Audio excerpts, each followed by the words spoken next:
Army chief की तैनाती वजीर आजम हाउस को समरी मौसूल। किस किस के नाम शामिल हैं और अगला आर्मी चीफ कौन होगा, आज की इस वीडियो में डिटेल इनसाइड जो डिटेल है, एक्सक्लूसिव डिटेल है, कुछ इंफॉर्मेशन है मेरे साथ जो मैंने आपसे शेयर करनी है और अगला आर्मी चीफ कौन होगा इस वीडियो में हम आपको आज बताएंगे।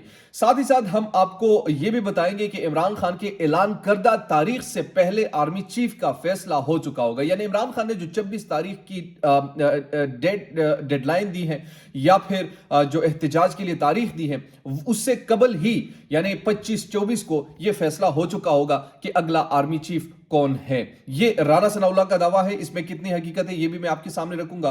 और साथ आखिर में हम डिस्कस करेंगे जनरल बाजवा के खिलाफ जो कल एक स्टोरी आई है, फैक्ट फोकस ने अहमद दुरानी ने जो एक स्टोरी लिखी, उस स्टोरी में बुनियादी तौर पर यह बताया गया कि जनरल बाजवा की जो 6 साल मुद्दत मुलाजमत है या बतौर आर्मी चीफ है, जब वो आर्मी चीफ बने तो इनकी वेल्थ में कितना इजाफा हुआ या इनके खानदान के असासों में या आमदन में किस हद तक इजाफा हुआ, वो भी मैं आपके सामने रखूंगा। हो सकता है वो जायज भी हो, मगर इससे क्या सवालात जन्म लेते हैं वो सवालात आपके सामने रखूंगा। अस्सलाम वालेकुम, आप देख रहे हैं मेरा फेसबुक और यूट्यूब चैनल, मैं हूं नौमान खान। नाज़रीन इकराम, सबसे पहले हम बात करेंगे आर्मी चीफ की तैनाती वजीर आजम हाउस को समरी मौसूल हो चुकी है या नहीं हुई, या इसमें किस किस के नाम शामिल हैं वो भी आपके सामने रखेंगे, और अगला prime chief of army staff कौन होगा वो भी आपके सामने मैं रखने की कोशिश करूंगा। नाज़रीन इकराम, नई chairman joint of staff committee और आर्मी चीफ की तैनाती की समरी वजीर आजम हाउस को मौसूल हो गई है। यह जराए का दावा है कि यह मौसूल हो चुकी है, जबकि दूसरी तरफ वजीर दिफा का यह कहना है कि नहीं, ये ऐसी कोई समरी अभी तक जारी नहीं हुई या वजीर आजम हाउस को नहीं भेजी गई। जराए के मुताबिक chairman joint chief of staff committee और आर्मी चीफ के नामों पर इत्तेफाक राय के बाद वजीर आजम शहबाज शरीफ को वजीर दिफा की जानिब से मौसूल होने वाले समरी में सीनियरिटी और अहलियत की बुनियाद पर 5 से 6 नाम शामिल है। यानी जो समरी प्राइम मिनिस्टर हाउस भिजवाई गई है इसमें 5 से 6 नाम शामिल है। 5 से 6 नाम से मुराद ये कि इसमें डेफिनेटली जनरल फैज का नाम भी शामिल होगा, ये तो कंफर्म है। अगर ये 5 से 6 नाम, जाहिर सी बात है सीनियरिटी में उनका नाम फिर आ जाता है 5 से 6 में, यानी फर्स्ट 3 में तो नहीं आता लेकिन फर्स्ट 6 में तो उनका नाम है ही डेफिनेटली। इस हवाले से वजीर आजम शहबाज शरीफ के जेर सदारत मशावरती इजलास में वफाकी वज़रा ख्वाजा आसिफ राना सनाउल्लाह अयाज सादिक शरीक हुए। इजलास में सियासी सूरत हाल समेत अहम उमूर पर ये बातचीत की गई। वफाकी वजीर दाखिला राना सनाउल्लाह कह चुके कि इमरान खान के ऐलान करदा तारीख से पहले ही आर्मी चीफ की तकर्री का फैसला हो चुका होगा।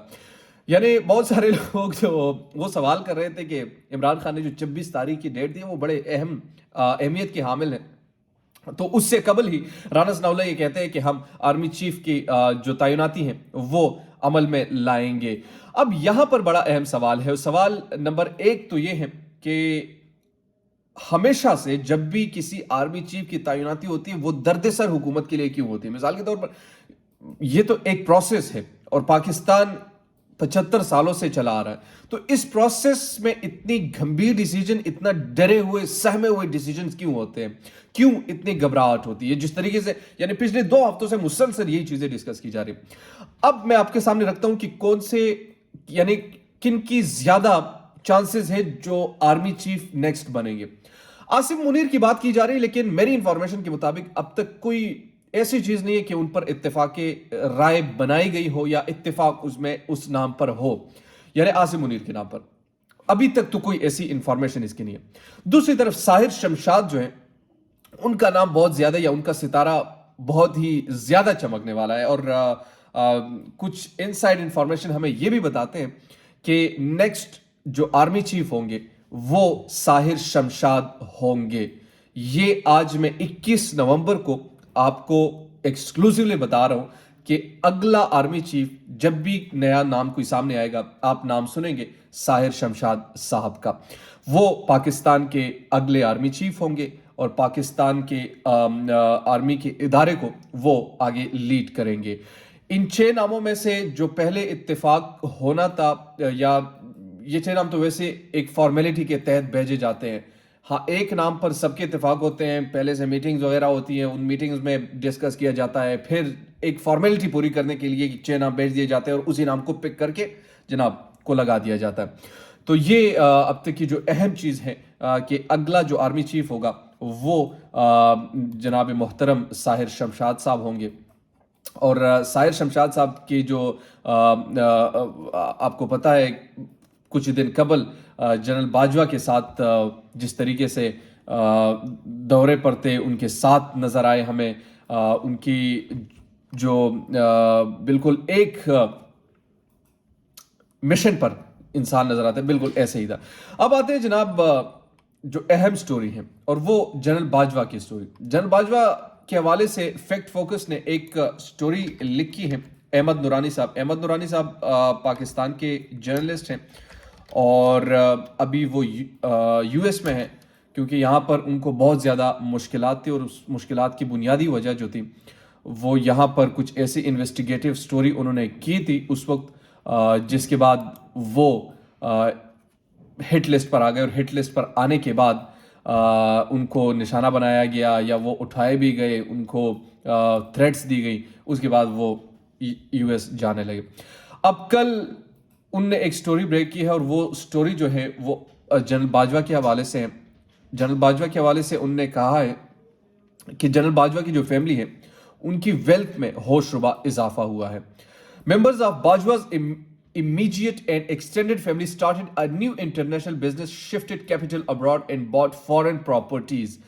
کہ جنرل باجوہ کی جو فیملی ہے انہوں نے ایک نیا بزنس انٹرنیشنل سطح پر شروع کیا ہے, جس میں انہوں نے کافی فورن پراپرٹیز لی ہیں.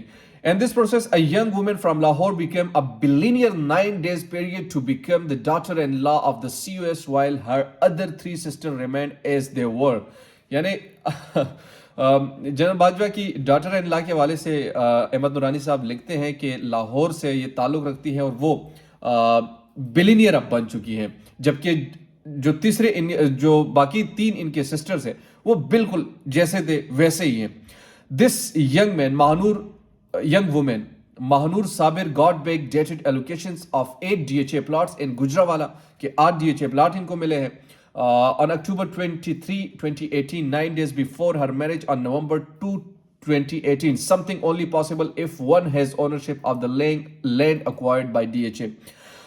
On the same day in 2018, the girl also became an owner of the Constitution 1 Grand Height apartment, again in the back dates of 2015. This was the same time when many politicians were given Constitution 1 apartment sometime before Saqib Nisar legalized this shady project. The General Bajwa's family also started joint business venture with Sabir Mithu Hamid of Lahore, father of Manur and father-in-law of Bajwa's son. And the same year, the Hamid started transferring capital outside Pakistan and purchasing properties. یہ بہت بڑی report ہے اس حوالے سے, اور اس report میں کافی دستاویزات بھی ہیں, اور ان دستاویزات کے مطابق جنرل باجوہ کی جو فیملی ہے وہ بلینئر بن چکی ہے, یا ان کی ویلتھ میں ہوش ربا اضافہ ہو چکا ہے. اس سے اب 2 سوالات ہیں. ایک یعنی یہ بھی ہو سکتا ہے کہ جائز طریقے سے یہ منافع کمایا اور بزنس کرتے ہیں, تو ڈیفینیٹلی ہمیں اس پر وہ نہیں ہے. لیکن ہاں, جہاں تک پولیٹیشین سے ہم یہ سوال کرتے ہیں, پولیٹیشین سے ہم یہ جب ان کے خلاف کوئی ایسی چیزیں آتی ہے تو ہم کہتے ہیں جناب رسیدیں کرو, یا ریکارڈ دو, یا اس کے جوابات دو. تو وہ جوابات بہرحال پاکستانی قوم کو دینی چاہیے, اور خاص کر جو, کیونکہ اس سے ان کی عزت اور وقار میں اضافہ ہوگا. اور جب عزت اور وقار میں اضافہ ہوگا تو یہ سٹوری بھی بالکل ایک نیل قسم کی ہو جائے گی. لیکن جب تک اس سے چھپنے کی کوشش کی جائے گی, یہ سٹوری ان کا پیچھا کرے گی. دیجیے نعمان خان کو اجازت, اللہ نے کہا.